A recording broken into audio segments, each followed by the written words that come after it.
Aku akan terus bernyanyi Tuhan, bukan karena diriku sendiri, tapi sungguh karena Roh Kudus yang telah Engkau berikan kepada kami ketika Engkau naik ke surga. Haleluya. And my song will rejoice to you, God.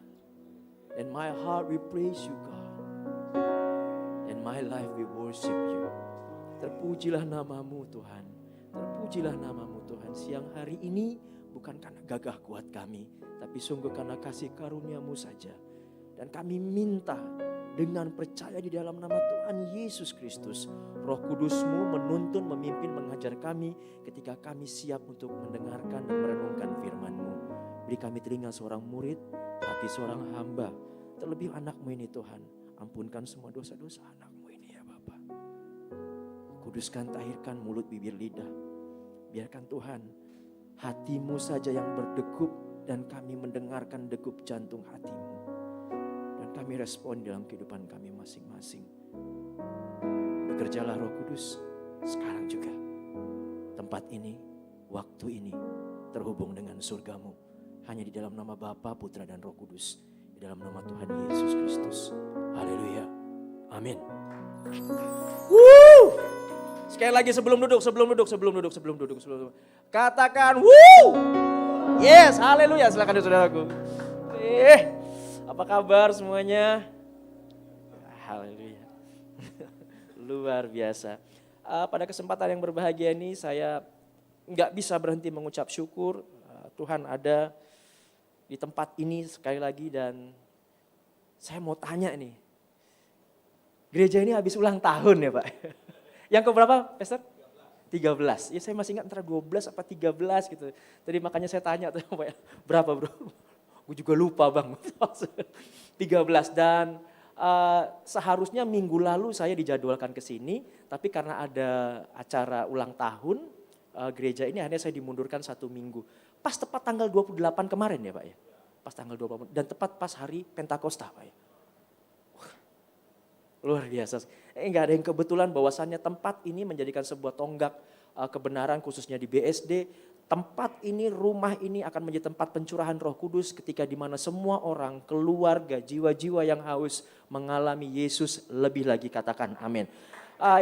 Haleluya. Izinkan secara pribadi maupun saya juga bersama keluarga dan juga sidang jemaat di gereja saya di GBI Geraha Niaga mengucapkan selamat ulang tahun untuk GBI Intermark yang ke-13.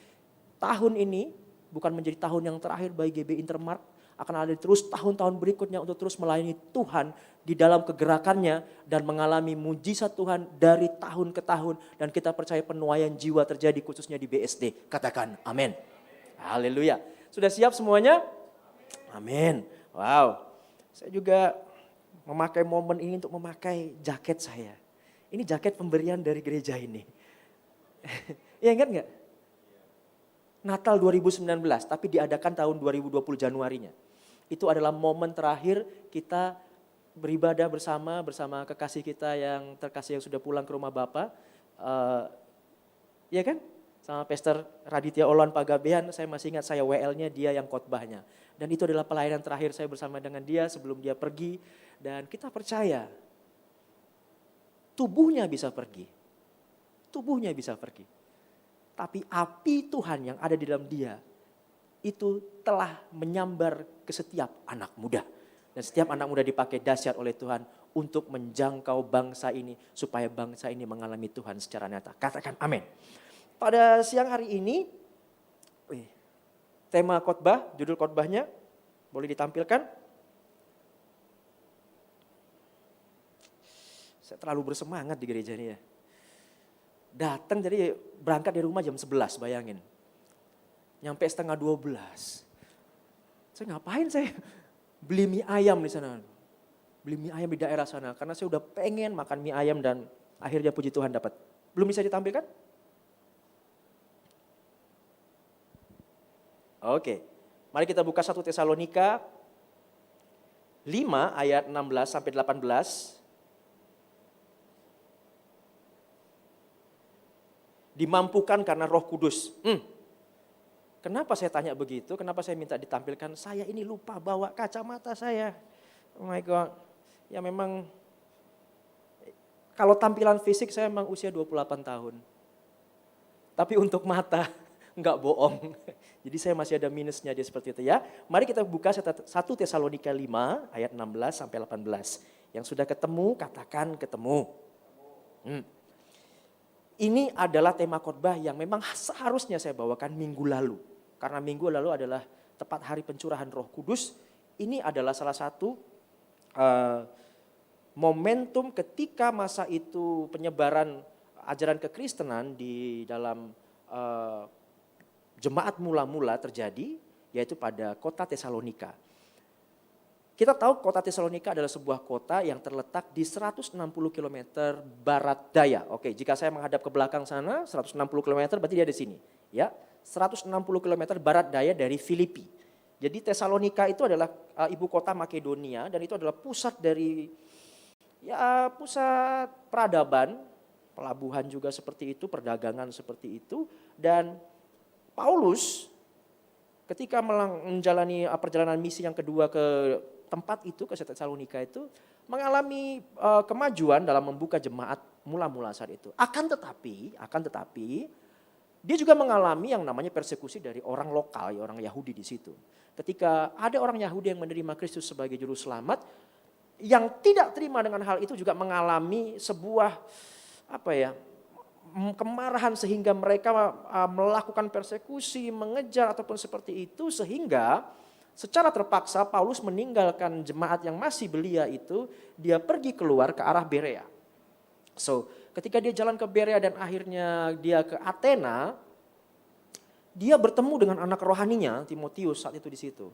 Dan ketika dia mendengarkan tentang apa yang terjadi di kota Tesalonika seperti itu, dia ada sebuah kegundahan, ada sebuah hancur hati sedih sehingga dia menuliskan kitab ini dan dia beritahukan kepada Timotius anak rohaninya. Dia berkata, Tim, ya Bapak Paulus, coba kamu pergi ke Tesalonika, sampaikan surat cintaku ini kepada mereka dan bacakan kepada mereka supaya mereka mendengarkan ini semuanya dan supaya Roh Kudus menguatkan kehidupan kekristenan di kota tersebut. Dan Timotius melakukannya dan dia pergi ke Tesalonika dan akhirnya Timotius melaporkan perjalanan kembalinya dari Tesalonika itu bertemu dengan Paulus sampai di kota Korintus seperti itu. Dan sehingga dia melaporkan apa yang terjadi di dalam jemaat mula-mula yang ada di Tesalonika. Sudah? Sejarahnya sudah tahu ya? Berarti dari Tesalonika seperti itu. Nah, ini Tesalonika ya, kota Tesalonika, bukan BPK Tesalonika yang ada di Medan. Ya. Orang Medan tahu Tesalonika mah endes bembes itu. Oke, jadi mari kita baca 1, 2, 3. Bersukacitalah senantiasa, tetaplah berdoa. Mengucap syukurlah dalam segala hal sebab itulah yang dikehendaki Allah dalam Kristus Yesus bagimu. Saya akan bacakan di dalam bahasa Inggris ayat 16 sampai 18. Rejoice evermore, pray without ceasing, in everything give thanks for this is the will of God in Christ Jesus concerning you. Kita semua yang percaya katakan amin. Nah saudaraku, yang mau saya sampaikan ketika minggu lalu saya harusnya jadwalkan sini tapi akhirnya dimundurkan. Saya tetap memegang firman ini karena saya tahu Tuhan mau memberikan pesan penting kepada kita gerejanya, tubuh Kristus khususnya di gereja lokal di tempat ini adalah sebagai begini. Apa yang terjadi di jemaat Tesalonika saat itu, ini adalah menjadi penggambaran yang tetap konsisten dan juga koheren di masa-masa kini. Ketika Paulus membuka jemaat di Tesalonika, ketika mereka mengalami Tuhan di tempat itu, Roh Kudus bekerja dahsyat, itu kebenarannya. Namun faktanya, dimanapun terjadi kegerakan Roh Kudus, jangan dipikir ya, semua kenyataan hidup akan terjadi baik-baik saja. Tesalonika mengalami hal-hal yang luar biasa, bahkan persekusi, mereka dihancurkan, dipecahkan. Bagaimana caranya jemaat yang mula-mula Tesalonika ini nggak bisa bertumbuh, apalagi bertambah seperti itu. Bukankah hari-hari ini juga kita mengalami hal yang sama? Nggak usah ngangguk juga nggak apa-apa kok. Tapi hari ini memang gereja mengalami hal yang sama. Ketika mereka di sana belum bisa memakai tempat seluar biasa sebagus ini dengan pencahayaan, tata sistem suara yang luar biasa, tempat duduk yang tertata rapi dengan air conditioner yang begitu dingin, Tesalonika memulainya hanya dengan Roh Kudus. Seharusnya kita saat ini di masa modern seperti ini, ketika kita sudah diperkenankan Tuhan mengalami luar biasa fasilitas seperti ini, seharusnya kita bisa lebih daripada jemaat Tesalonika. Bukan saya mau mengkritik atau apa, tapi ini memang kenyataannya. Ketika COVID datang di dunia ini, kita sama-sama mengalami kan? Bahkan beberapa orang-orang di dalam lingkaran kita juga banyak yang pergi kan? Setidaknya di lingkaran hidup saya ada hampir 20 loh. Termasuk Aditya Olon Panggabean. Lalu saudara saya yang terkasih Basia Kaban. Pembicara juga, pengkhotbah juga, senior saya juga pergi seperti itu. Lalu saya berpikir, jika dulu ada persekusi orang Yahudi, apa bedanya dengan ketika COVID juga kemarin seperti itu? Kita mengalami yang namanya ketakutan, kita mengalami kegundahan, kita khawatir sekali seperti itu. Harus bagaimana? Kita seperti jemaat mula-mula yang ditinggalkan Paulus seperti itu. Begitu selesai sang guru itu dan tiba-tiba kita mau ngapain lagi yang gak ada Paulus di sini ya.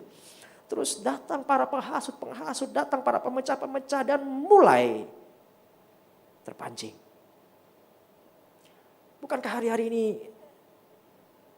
gereja modern juga mengalami hal yang sama? Ketika kasih mulai dirasakan suam-suam kuku.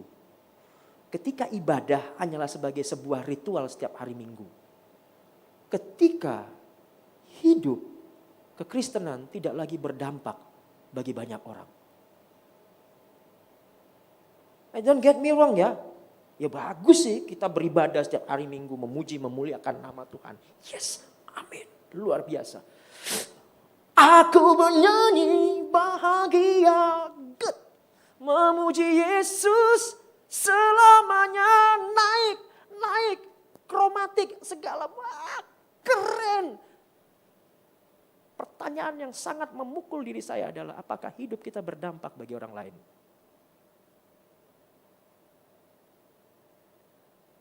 Kalau saya boleh milih, mending saya nggak usah bawain ini. 3 ayat ini ada 3 ayat yang sering kita dengarkan. 3 ayat yang kita udah gue denger, ya gue tahu mah itu mah. Tapi nasihat-nasihat di dalam surat cinta Paulus kepada Tesalonika ini adalah tetap firman yang kontekstual sampai hari ini untuk menguatkan tubuh Kristus. Supaya pikiran kita tidak terintimidasi walaupun pada kenyataan saat itu Yesus sudah naik ke surga, itu bukan berarti kita ditinggalkan, we are not abandoned, kita gak diterbengkalaikan. Tapi sesuai dengan janjinya, Yesus mengatakan, aku akan meninggalkan sahabat, penolong, guru bagimu, bagi kita. Bukankah Roh Kudus yang sama yang terjadi saat itu, bukankah itu Roh Kudus yang sama? Ada bagi kita. Pertanyaannya adalah seperti ini, saya puji Tuhan juga agak mengikuti sekitar 4 tahun saya mengenal gereja ini secara intim sekali. Saya dekat sekali dengan gereja ini. Ketika kita masih berada di tempat yang dulu di BSD Junction sampai di tempat ini.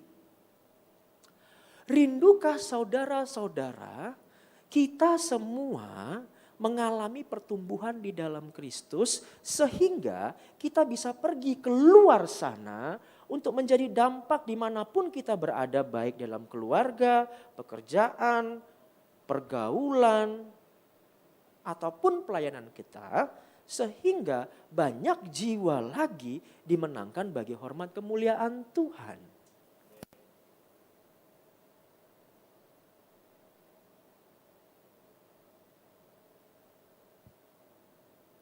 Tolong lihat kursi-kursi yang kosong di belakang.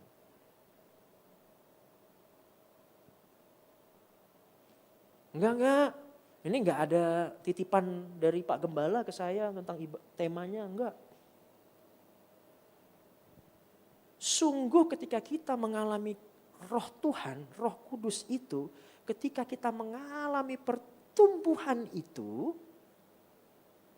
logikanya ada dampak dari bertambahnya orang-orang yang mengalami kasih Tuhan. Ya, benar. Dan ini gak semudah diomongin, saudaraku. Di ayat yang pertama dikatakan di dalam nasihat, dalam surat cinta Paulus yang berisi nasihat-nasihat itu, dia mengatakan, bersukacitalah senantiasa. Kehidupan kekristenan, pengikut Kristus itu, ya itu memang berbeda dengan kehidupan orang-orang pada umumnya. Karena dalam orang pada umumnya, ya dalam manusia pada umumnya, itu ada 3 hal sifat keterjadian akan sesuatu dalam kehidupan. Yang pertama, itu namanya natural. Manusia adalah manusia. Itu yang pertama. Natural ya. Manusia adalah manusia, masuk logika? Oke, good. Berikutnya adalah kontranatural. Manusia jadi Tuhan? Kontranatural? Kontranatural enggak? Manusia kok jadi Tuhan sih? Nah, yang ketiga, ini adalah kita kehidupan kekristenan. Itu adalah kejadian supranatural. Ketika Tuhan menjadi manusia, bukan menjadi ya, bukan berubah jadi manusia, no. Tapi Yesus Kristus itu mengalami kepenuhan ilahi sehingga tubuhnya memang manusia, tapi roh yang ada di dalamnya adalah roh yang sama di dalam Bapa kita di surga. Itu ada di dalam dia. He's a completely human like us. Dia sama seperti kita. Dan seharusnya, koherennya, yang terjadi pada Yesus Kristus itu juga bisa dan dapat dan pasti dan harus terjadi kepada kita semua. Kita adalah orang-orang yang mengalami supranatural ini. Jika 13 tahun gereja ini masih ada sampai hari ini, di tempat yang luar biasa ini, saya selalu memuji posisinya yang terlalu strategis. Keluar tol langsung belok kiri. No. Benar.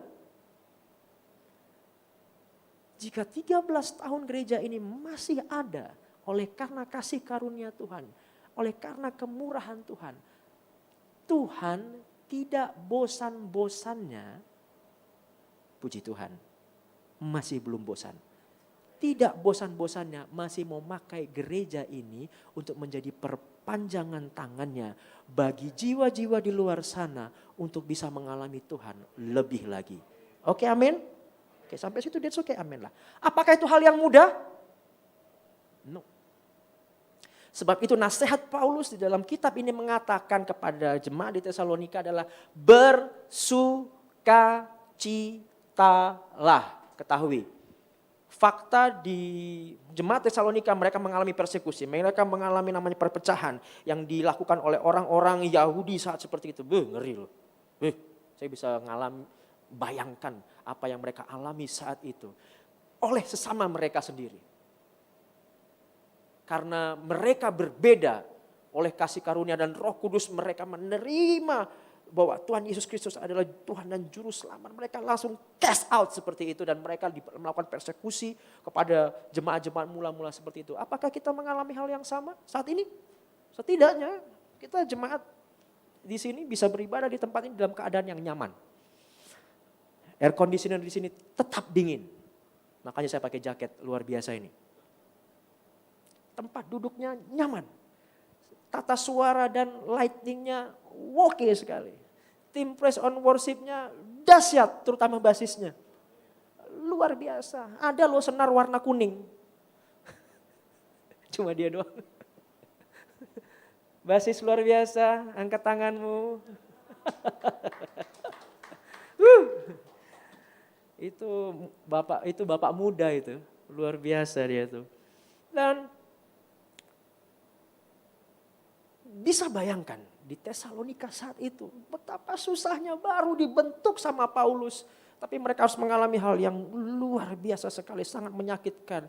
Tapi ironisnya Paulus tidak mau tunduk pada fakta yang terjadi. Dia justru naik ke tingkatan supranatural dan mengatakan kepada Tesalonika, hai Tesalonika, bersukacitalah. Katakan kepada kanan kirimu. Aduh. Kita puji Tuhan loh bisa ngelewatin COVID ini. Saya masih kadang diskusi singkat sama Pastor Robert gitu. Pastor, gimana bisnis waktu COVID? Kalau sampai hari ini bisa ya Pastor ya. Benar. Pastor Robert ini sering beli produk hand sanitizer ke saya loh. Ya, iya. Memang dipikir kita pengkhotbah nggak boleh bisnis. Iya, benar. Hanya.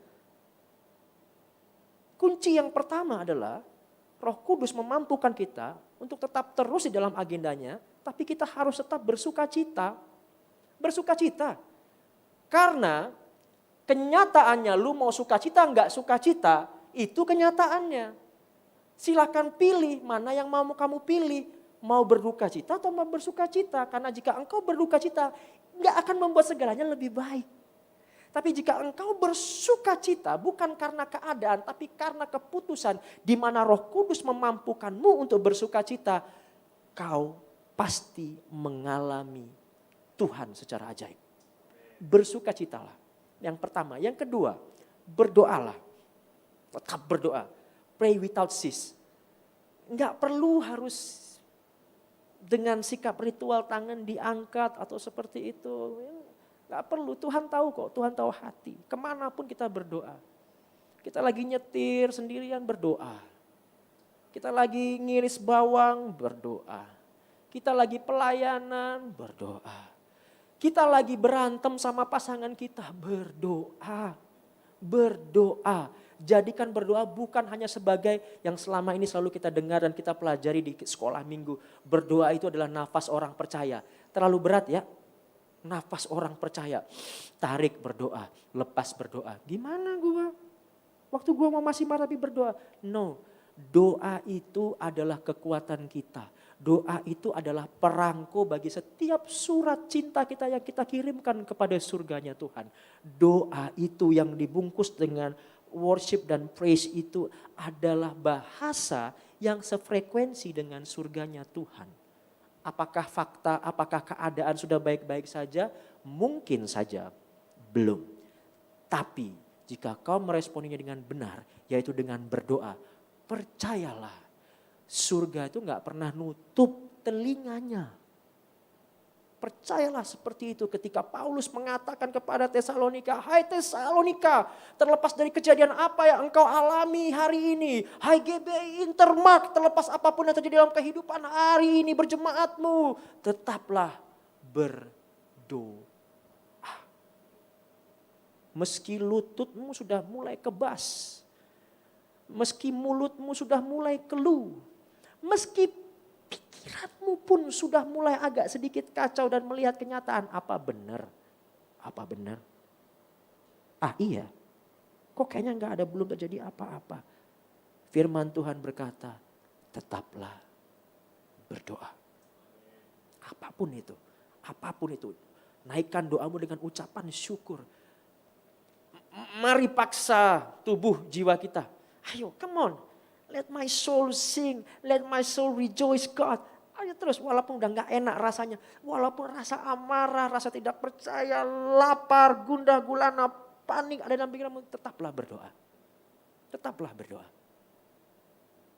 Lalu yang terakhir, mengucap syukurlah dalam segala hal sebab itulah yang dikehendaki Allah di dalam Kristus Yesus bagimu. Orang Jawa mengatakan, saya ini walaupun orang Batak tapi lama di Jawa. Karena mengikuti bapak saya yang bertugas gitu sebagai seorang komandan militer.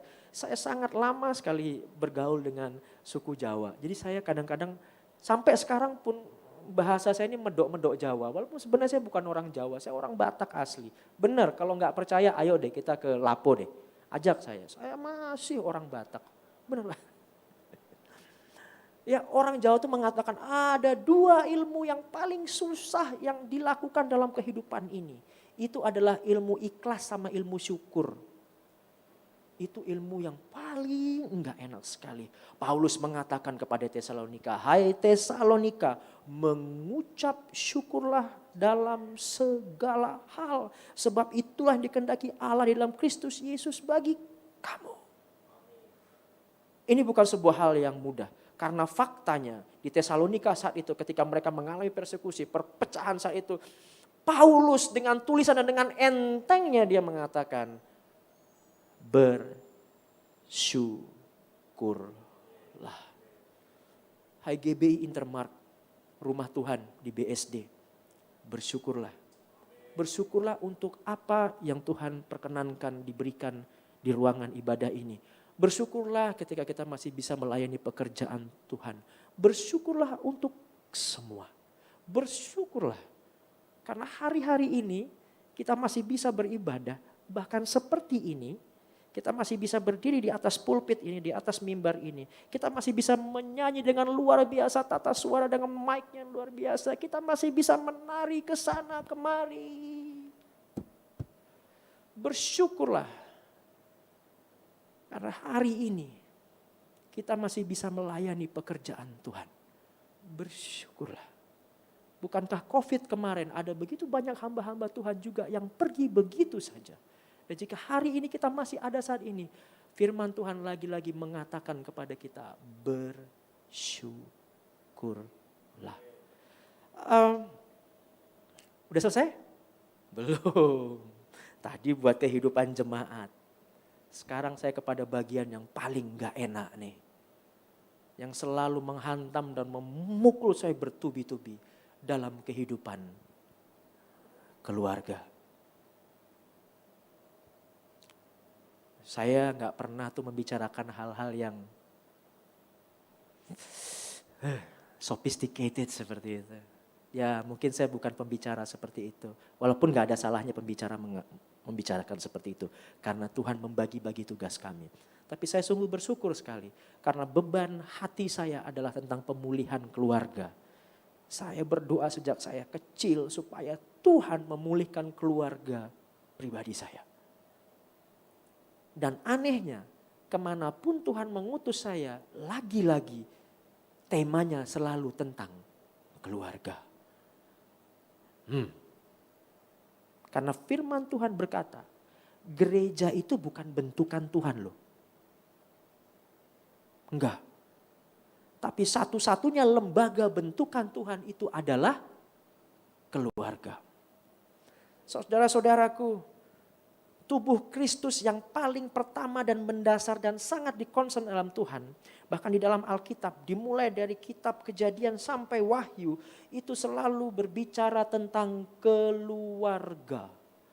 Sebegitu pentingnya keluarga bagi Tuhan, sebegitu krusialnya juga lah keluarga harus dihancurkan oleh iblis.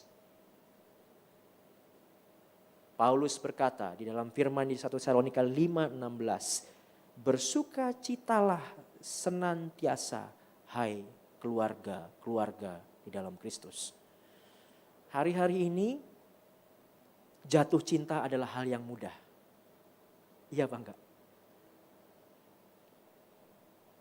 Tapi untuk memulai sebuah keluarga, enggak susah-susah juga, enggak terlalu susah kok.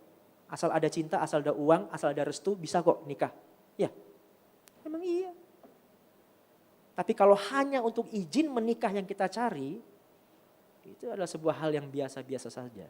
Tapi ketika kita meminta perkenanan Tuhan di dalam kehidupan pernikahan kita, ketahuilah, kehidupan pernikahan bukanlah kehidupan hanya I love you, you love me. Yang sudah menikah angkat tangan. Pastor Robert, Pastor Stephen. Pemain basis, angkat tangan. You got me, man. Bersukacitalah. Walaupun berasmu tinggal 2,5 kilo. Kau gak tahu harus mau makan apa. Pernah mengalami itu? Nah, apalagi ya yang mau kita makan. Sementara anak kita masih nangis terus. ASI Pak, ya oke lah sudah kalau ASI mah dari ibunya ya. Ini susu formulanya udah habis. Aduh, susu formula paling murah berapa ya? 200-an ya? Segini loh. Saya ngalamin nih. Aduh, kalau saya ngeliat anak saya, aduh nak, hidup lu ya, nangis, minum, tidur. Nangis, minum, tidur. Tapi ketahuilah satu hal. Dari sebuah kehidupan pernikahan dan keluarga, Tuhan mengajarkan hal-hal yang pokok dan mendasar bagi kita untuk tetap satu, bersuka cita. Bukankah jika hari ini nih kita masih ada nih duduk sekarang nih, ya dalam segala bentuk, agak ada yang langsing, ada yang langsung, ada yang putih, kuning, merah, abu-abu monyet, atau whatsoever lah warnanya. Jika hari-hari ini kita masih ada di tempatmu, tolong taruh tanganmu di dadamu. Ih, gue udah bertumbuh loh, umur gue sampai segini. Sampai segini. Bersukacitalah. Jika kita masih hidup, bukan berarti lu sekadar hidup saudaraku. Ada agenda Tuhan yang harus kita jalankan. Oleh sebab itu kita harus bersukacita apapun keadaannya. Yang kedua, hai jemaat-jemaat Tuhan, hai keluarga-keluarga dalam Tuhan, tetaplah berdoa. Terus terang ini adalah hal yang susah yang terjadi, dilakukan di dalam keluarga. Saya selalu salut gitu. Tapi juga menjadi sebagai evaluasi ke saya. Sampai hari ini saya gak malu kok saya ngomong. Saya sering bolong-bolong kok, masih bolong-bolong saya berdoa sama istri saya. Saya masih pasangan muda ya. Masih menggelora gitu loh. Jiwa muda itu. Istri saya tuh harus bangun 2 jam sekali untuk netein anak saya. Saya gak tahu harus bisa apa untuk membantu dia. Saya ngantuk, saya tidur. Sementara bayi itu bangunnya kan 2 jam sekali ya. Bangun 2 jam sekali dan dia gak peduli loh. Mau kata malam, tengah malam, subuh atau apapun dia tetap bangun. Dan kadang-kadang saya ngintip di sudut mata saya. Saya lihat istri saya ini sambil gendong anak saya tuh gini. Sambil netein.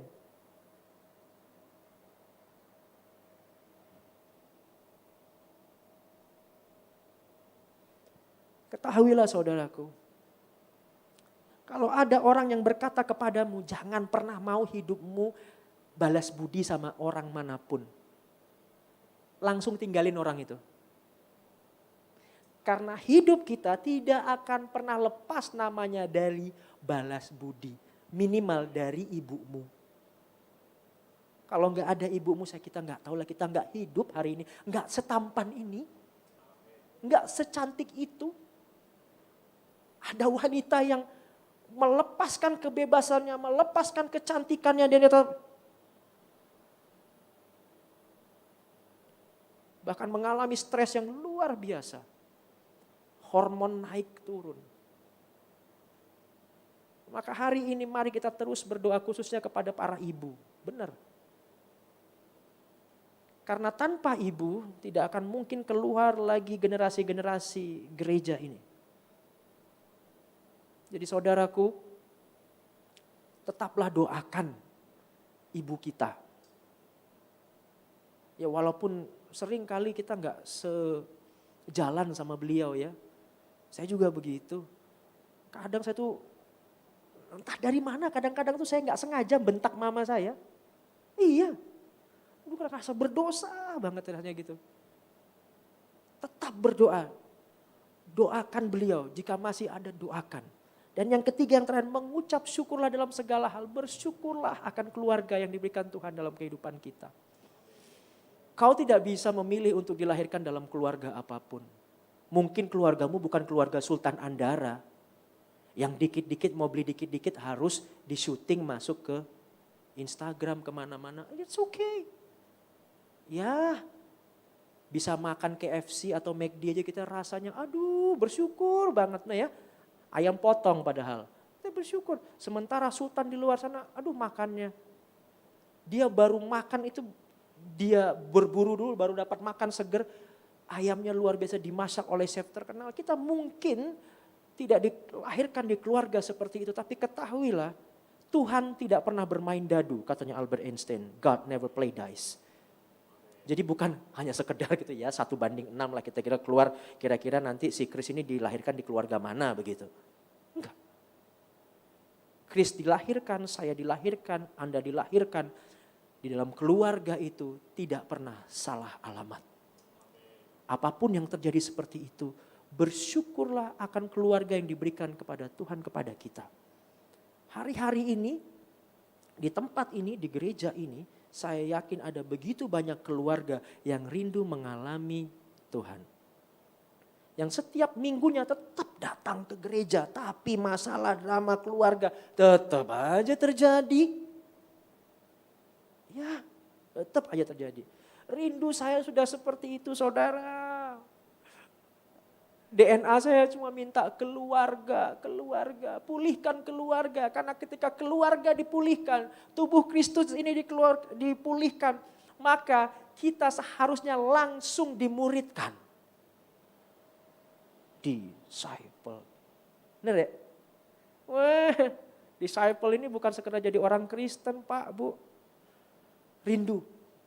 Itu yang kedua. Yang ketiga adalah ketika kita selesai didisciplekan, kita ini send out.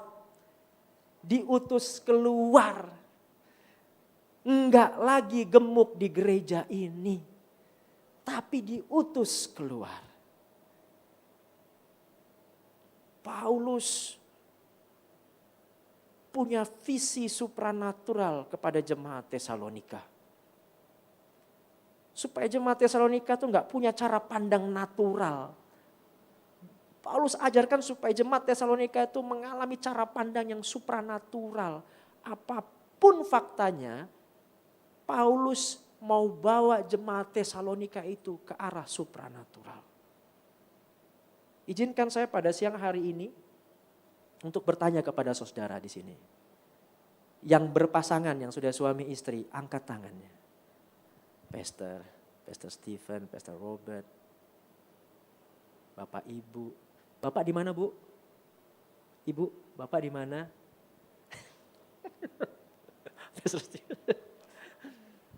Yang sudah menikah, Dek? Rindu saya untuk melihat para senior-senior ini duduk bersama pasangannya. Ayo, Bu.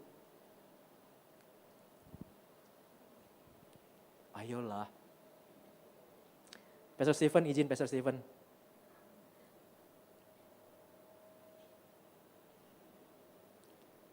Tim PW, keyboardis aja dulu dah kalau mau. Ya, keyboardis. Aduh, Ibu. Melayani Tuhan bersama-sama itu enggak hal yang mudah. Karena itu supranatural. Emang lo pikir para pastor ini enggak pernah berantem sama istrinya? Ya Bu ya. Kadang kesel. Sebel. Iya. Benar. Saya alami seperti ini karena istri saya juga seperti itu. Dia kalau udah ngelihat saya tuh rasanya bagaikan tatapan Pontius Pilatus. Tuhan, kita butuh Roh Kudus untuk memampukan keluarga-keluarga hari-hari ini. Supaya apa? Supaya disitulah terjadi benar-benar mengalami Tuhan secara nyata. Izinkan saya pada siang hari ini mungkin sedikit, ya gak sopan, bukan gak sopan ya. Hai suami istri, ucapkan terima kasih kepada pasanganmu. Dia mungkin tidak secantik 10, 20, 30 tahun yang lalu. Yang membuat hatimu terhenti dan membuat duniamu membeku sesaat ketika melihat dia melintas di hadapanmu. Tapi dia adalah pasangan yang setidaknya masih mau bersamamu. Masih mau bersamamu. Dalam badai, dalam alam yang luar biasa indah. Baik ada uang 100.000 ataupun ada uang 100 miliar. Dia tidak bergeming meninggalkan bahkan hanya untuk berdrama memuji-memujimu. Dia tetap orang yang sama yang menemanimu.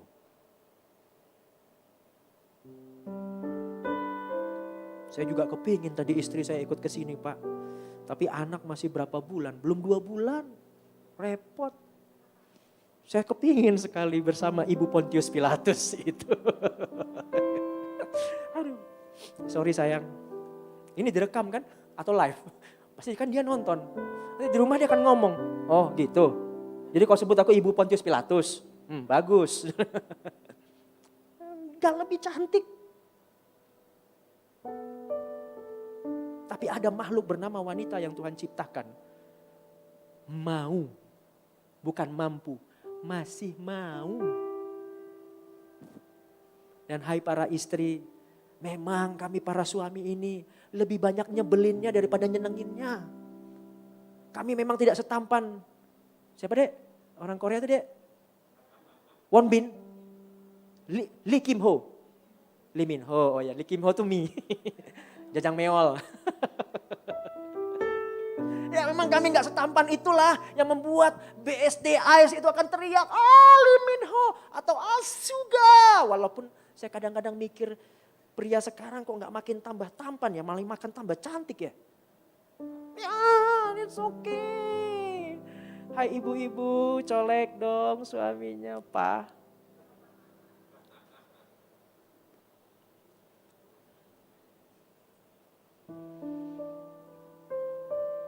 Dulu waktu pacaran, tolong ambil, di mana sayang, apa kunci motorku? Di situ.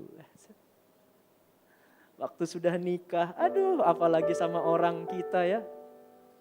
Sayang di mana kunci motorku?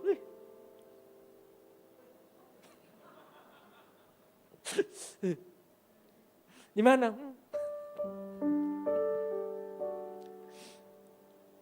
Kadang kesel. Dia juga kesel ngeliat saya.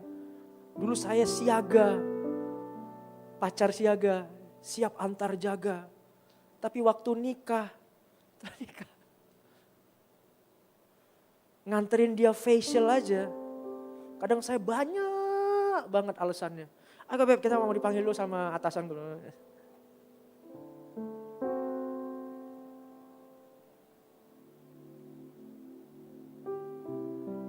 Gandeng tangannya. Udah, Nal, apaan sih Nal? Malu nih udah tua. Salah satu di antara kita ketika kita masuk peti itu, kau tidak akan bisa lagi menggandeng tangan pasanganmu. Gandeng.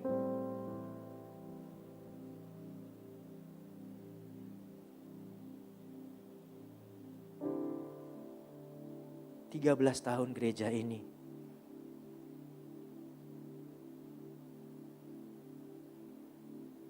Dikerjakan oleh hamba-hamba Tuhan yang berpasangan menghadapi fakta tapi tetap terus berpegang tangan, terseok-seok kakinya. Terus.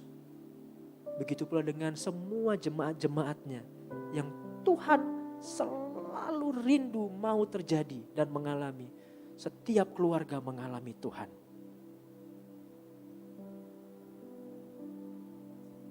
Ucapkan terima kasih kepada pasanganmu.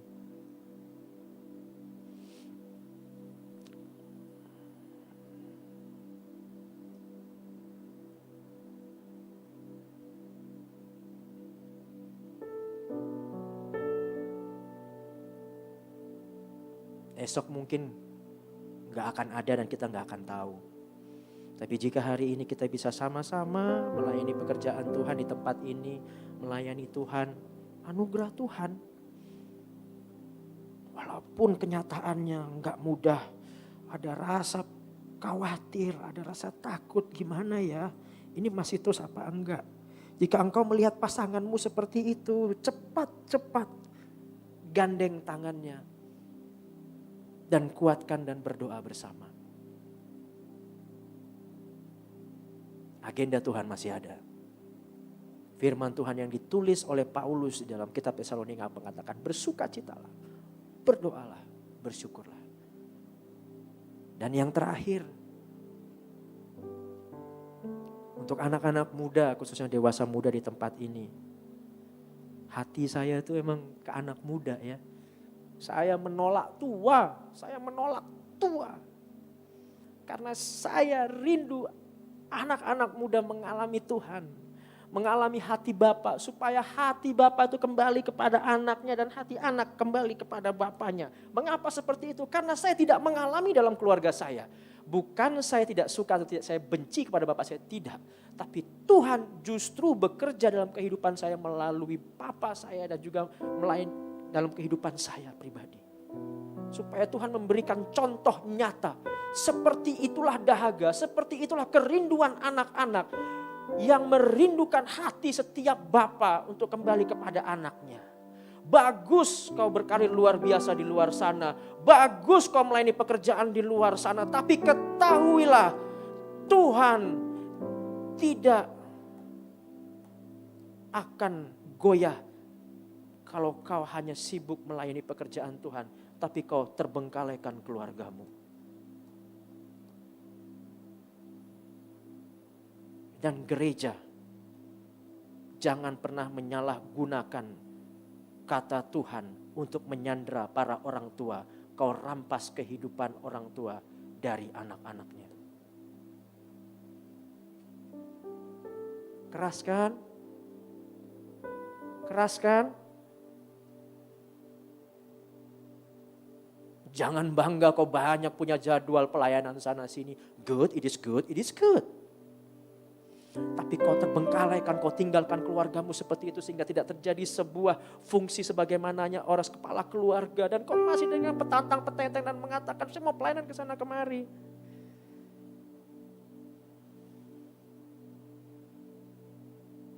Tenang aja, kau absen sesekali juga gereja ini gak akan runtuh. Yang bahaya itu keluarga yang kita tinggalkan.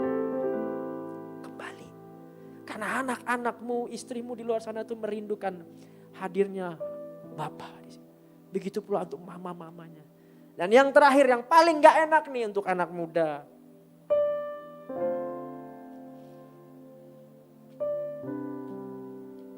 Yang orang tuanya masih lengkap, angkat tangan. Yang orang tuanya sekarang beribadah bersamamu, angkat tangan. Seneng? Saya tadi sebenarnya kepingin ngajak orang tua saya. Papa saya tuh mengalami demensia klinis. Jadi dia pikun yang kalau diajak mau pergi itu kami harus ada 2-3 jam dulu untuk meyakinkan dia untuk mandi. Karena terkadang dia berhari-hari gak mandi.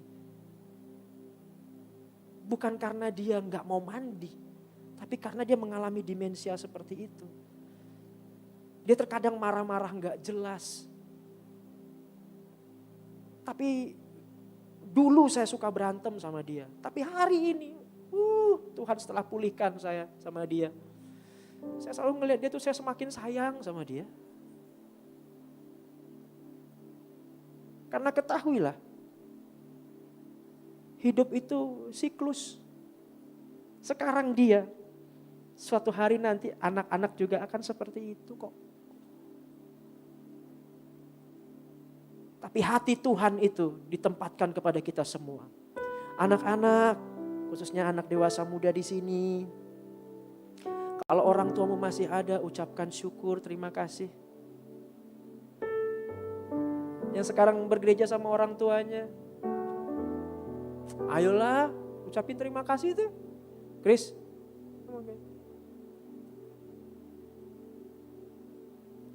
Saya masih senang tadi ngelihat. Saya panggil abang tua sama beliau ya.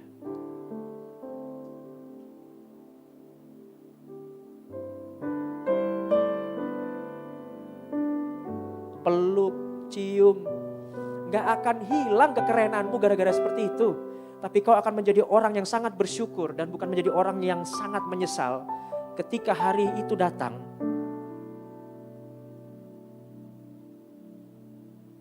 Kalimat yang akan terucap dari kita adalah sampai bertemu di kekalan ya Pak ya, Ma. Orang tua saya sehat di rumah, saya puji Tuhan untuk itu. Saya puji Tuhan untuk itu. Mungkin dulu masa kecil saya nggak terlalu bagus sama papa saya. Saya sering berantem, saya ngalamin disiplin beliau banyak sekali. Tapi hari ini saya bersyukur. Ini orang tua saya sekarang di rumah saya. Di rumah mungil saya yang cuma tipe 36. Tapi setiap hari ketemu sama dia, bahkan orang tua saya khususnya bapak saya kadang-kadang keluar jam 2 sampai atau jam 4 pagi. Dia keluar, dia nggak tahu dari kamar dia keluar. Dia duduk di sofa. Saya tahu, saya dengar dari dalam kamar saya dia hidupin TV.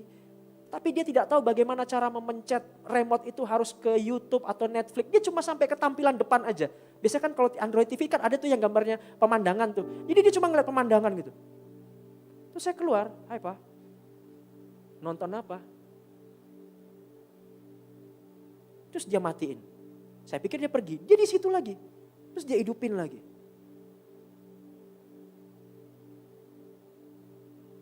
Kehidupan masa tua adalah kehidupan yang sangat amat sepi. Tapi jika engkau masih izinkan Tuhan bersama orang tuamu saat ini, habiskan dengan cara yang manis. Dan jika saat ini engkau merindukan anak-anakmu, hai orang tua yang berjauhan dengan anaknya, ambil handphonenya, WA ke anakmu Pak, Bu. Hai anak-anak yang jauh sama orang tua, WA ke papa mamamu. Lakukan sekarang boleh? Saya tunggu nih. Enggak dilakukan, enggak akan kita mulai nih. Setiap hari mama saya selalu pagi-pagi mengucapkan shalom. Biarlah kasih Kristus selalu menyertai kita sepanjang hari ini. Shalom, Tuhan Yesus memberkati semua anak-anakku.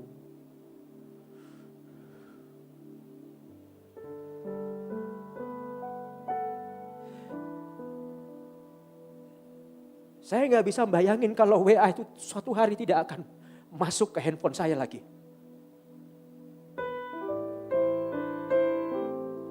Tenang. Ini bukan acara tali kasih. Yang bikin buatnya nangis-nangis. Enggak.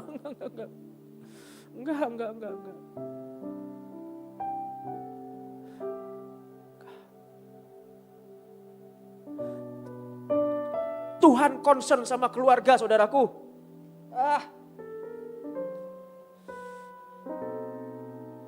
WA orang tuamu kalau masih ada dan dia jauh. WA anakmu walaupun dia sekarang terpisah jarak dan waktu, dia sekarang lagi di New York, London, Majalengka, Mojokerto, Surabaya. WA anakmu sekarang, nak, dimanapun kau berada, kau harus tahu papa dan mama sangat mengasihimu. Just a simple sentence, hanya sebuah kalimat yang sederhana. Tapi saat kau kirimkan di dalam nama Tuhan Yesus, kalimat itu seperti surat cinta Paulus kepada jemaat Tesalonika. Itu merubahkan.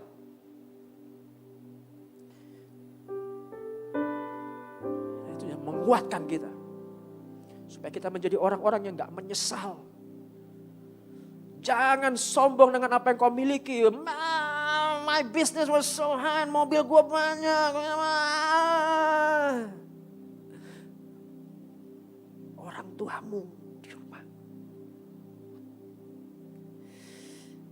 Kau hari ini ada sampai seperti ini karena mereka mau menerima perintah Tuhan untuk dititipkan seorang anak sepertimu.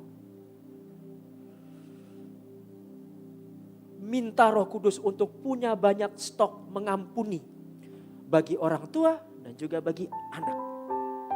Karena hari-hari ini gereja sungguh amat sangat membutuhkan itu. Stok mengampuni.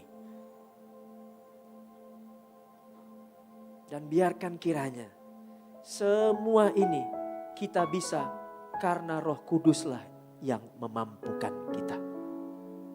Saya percaya 13 tahun Tuhan mengadakan dan membuat gereja ini masih ada sampai hari ini. Itu semua hanya karena Roh Kudus saja yang memampukannya. Akan ada lagi tahun-tahun berikutnya by the grace of God. Dan jika Tuhan berkenan saya melihat lagi tahun berikutnya bagi GB Intermark ini. saya akan memastikan diri saya adalah orang pertama yang akan mengucap syukur. Tuhan, hatimu masih berkenan pada rumah ini. Sudah dikirim WA-nya? Hai Pak, Ma, apa kabar?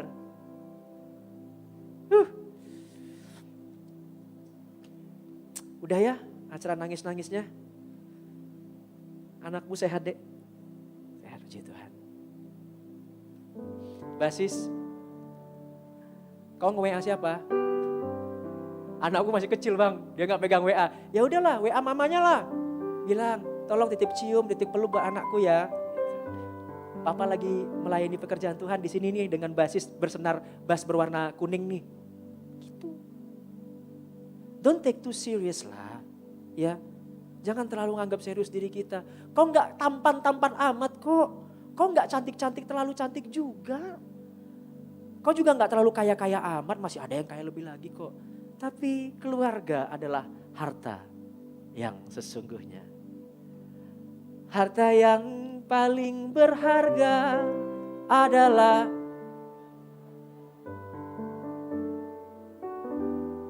paling indah adalah keluarga. Udah Bung.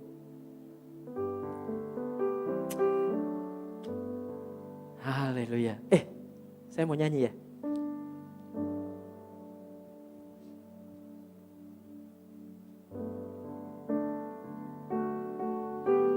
Mari kita siapkan hati pikiran kita. Saya boleh undang juga tim PW untuk bisa naik. 13 tahun dicurahkan Roh Kudus. Ini indahnya. Biarkan Roh Kudus terus melanjutkan pekerjaan dan agendanya di tempat ini, di tubuh Kristus ini, di keluarga kita semuanya. Dan kita akan menjadi orang pertama yang akan tersenyum, bersuka cita. Dan menyampaikan syukur kita di dalam doa kita dan kita terus mengatakan, terima kasih Tuhan.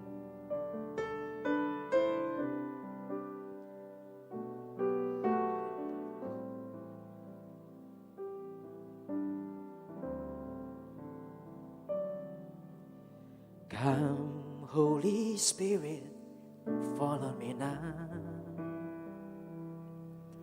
I need your anointing, come in your heart.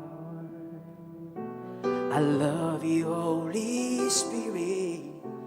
You captivated my soul. And every day I grow to love you more. Yes, God. Katakan lagi, come Holy Spirit. Come Holy Spirit, fall on me now. I need your anointing, come in your power. I love you, Holy Spirit. You captivated my soul. And every day I know to love you more. I'm reaching for your heart. You hold my life in your hand, drawing me closer to you. I feel your power in you. Nothing compared to this place where I can see you face to face. I worship you in spirit and in truth. Mari semua kita nyanyikan lagu ini dengan penuh rasa percaya, katakan, come Holy Spirit, fall on me now. Datang ya Roh Kudus, tercurahlah atas kami, karena kami membutuhkan urapan-Mu. Urapan yang baru, urapan yang khusus bagi kami sebagai tubuh Kristus. Karena Kau saja yang memampukan kami untuk bersuka cita, berdoa, dan bersyukur pada Tuhan. Aku mengangkat tanganku menjangkau hatimu ya Roh Kudus, agar kau menarikku lebih dekat lagi kepadamu. Tidak ada yang lebih penting selain hadiratmu saja. Ya, bertemu wajah dengan wajah Tuhan. Aku memuji, memuliakan namamu Tuhan. Haleluya. I'm reaching for your heart. You hold my life in your hand. Ya Bapa, I feel your power in you. Nothing compared to this place where I can see you face to face. I worship you in spirit and in truth.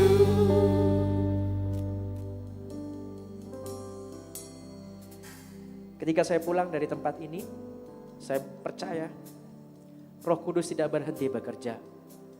Roh Kudus melanjutkan agendanya. Baik dalam keluarga setiap hamba Allah yang melayani pekerjaannya di tempat ini. Baik juga untuk setiap kehidupan keluarga yang ada dan menjadi bagian dalam tubuh Kristus di tempat ini. Biarkan kita mengalami Tuhan secara nyata, bukan karena jabatan ataupun bukan karena dilihat orang. Tapi biarkan kita mengalami Tuhan secara nyata dan sederhana saja. Udah deh, gak usah dibikin terlalu rumit, terlalu kompleks, terlalu banyak drama. Biarkan Roh Kudus bekerja dalam kehidupan kita. Dan biarkan setiap hidup hari esok lagi yang kita jelang dan kita nantikan ketika kita bangun pagi hari menjadi episode terbaru bagi kita untuk memuji memuliakan nama Tuhan. Karena Tuhan kita adalah Tuhan yang luar biasa baik bagi kita.